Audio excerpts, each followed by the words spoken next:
L'Exode, chapitre 14.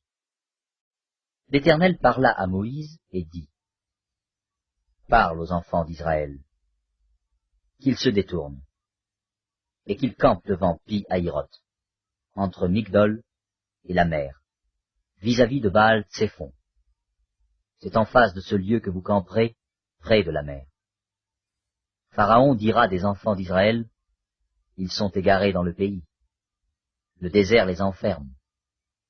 J'endurcirai le cœur de Pharaon, et il les poursuivra. Mais Pharaon et toute son armée serviront à faire éclater ma gloire, et les Égyptiens sauront que je suis l'Éternel. Et les enfants d'Israël firent ainsi. On annonça au roi d'Égypte que le peuple avait pris la fuite. Alors le cœur de Pharaon et celui de ses serviteurs furent changés à l'égard du peuple. Ils dirent, qu'avons-nous fait, en laissant aller Israël, dont nous n'aurons plus les services? Et Pharaon attela son char, et il prit son peuple avec lui. Il prit 600 chars d'élite, et tous les chars de l'Égypte. Il y avait sur tous des combattants. L'Éternel endurcit le cœur de Pharaon, roi d'Égypte, et Pharaon poursuivit les enfants d'Israël. Les enfants d'Israël étaient sortis la main levée. Les Égyptiens les poursuivirent, et tous les chevaux, les chars de Pharaon, ses cavaliers et son armée, les atteignirent campés près de la mer, vers Pi-Hahiroth, vis-à-vis de Baal-Tsephon.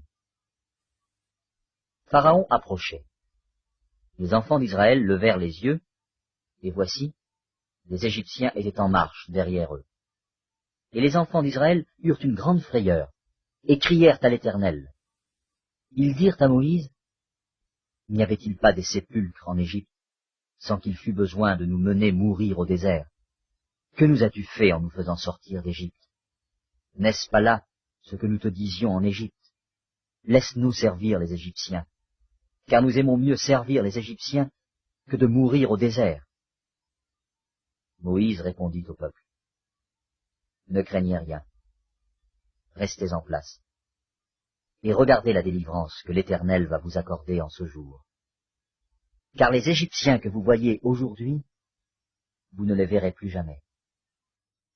L'Éternel combattra pour vous, et vous, gardez le silence.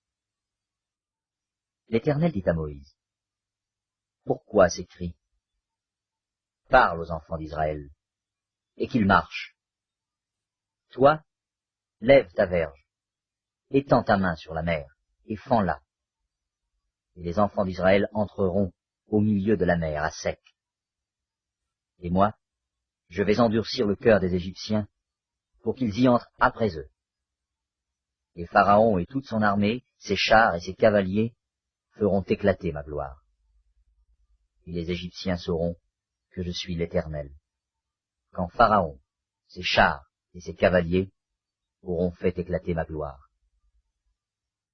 L'ange de Dieu, qui allait devant le camp d'Israël, partit et alla derrière eux. Et la colonne de nuée qui les précédait partit et se tint derrière eux. Elle se plaça entre le camp des Égyptiens et le camp d'Israël. Cette nuée était ténébreuse d'un côté, et de l'autre, elle éclairait la nuit. Et les deux camps n'approchèrent point l'un de l'autre pendant toute la nuit. Moïse étendit sa main sur la mer, et l'Éternel refoula la mer par un vent d'Orient, qui souffla avec impétuosité toute la nuit. Il mit la mer à sec, et les eaux fendirent. Les enfants d'Israël entrèrent au milieu de la mer à sec, et les eaux formaient comme une muraille à leur droite et à leur gauche. Les Égyptiens les poursuivirent, et tous les chevaux de Pharaon, ses chars et ses cavaliers, entrèrent après eux au milieu de la mer. À la veille du matin, l'Éternel, de la colonne de feu et de nuée, regarda le camp des Égyptiens, et mit en désordre le camp des Égyptiens. Il ôta les roues de leurs chars, et en rendit la marche difficile. Les Égyptiens dirent alors, fuyons devant Israël, car l'Éternel combat pour lui, contre les Égyptiens. L'Éternel dit à Moïse, étends ta main sur la mer, et les eaux reviendront sur les Égyptiens, sur leurs chars et sur leurs cavaliers. Moïse étendit sa main sur la mer, et vers le matin, la mer reprit son impétuosité, et les Égyptiens s'enfuirent à son approche. Mais l'Éternel précipita les Égyptiens au milieu de la mer. Les eaux revinrent et couvrirent les chars, les cavaliers et toute l'armée de Pharaon, qui était entrée dans la mer après les enfants d'Israël. Et il n'en échappa pas un seul. Mais les enfants d'Israël marchèrent à sec au milieu de la mer, et les eaux formaient comme une muraille à leur droite et à leur gauche. En ce jour, l'Éternel délivra Israël de la main des Égyptiens. Et Israël vit, sur le rivage de la mer, les Égyptiens qui étaient morts. Israël vit la main puissante que l'Éternel avait dirigée contre les Égyptiens, et le peuple craignit l'Éternel, et il crut en l'Éternel et en Moïse, son serviteur.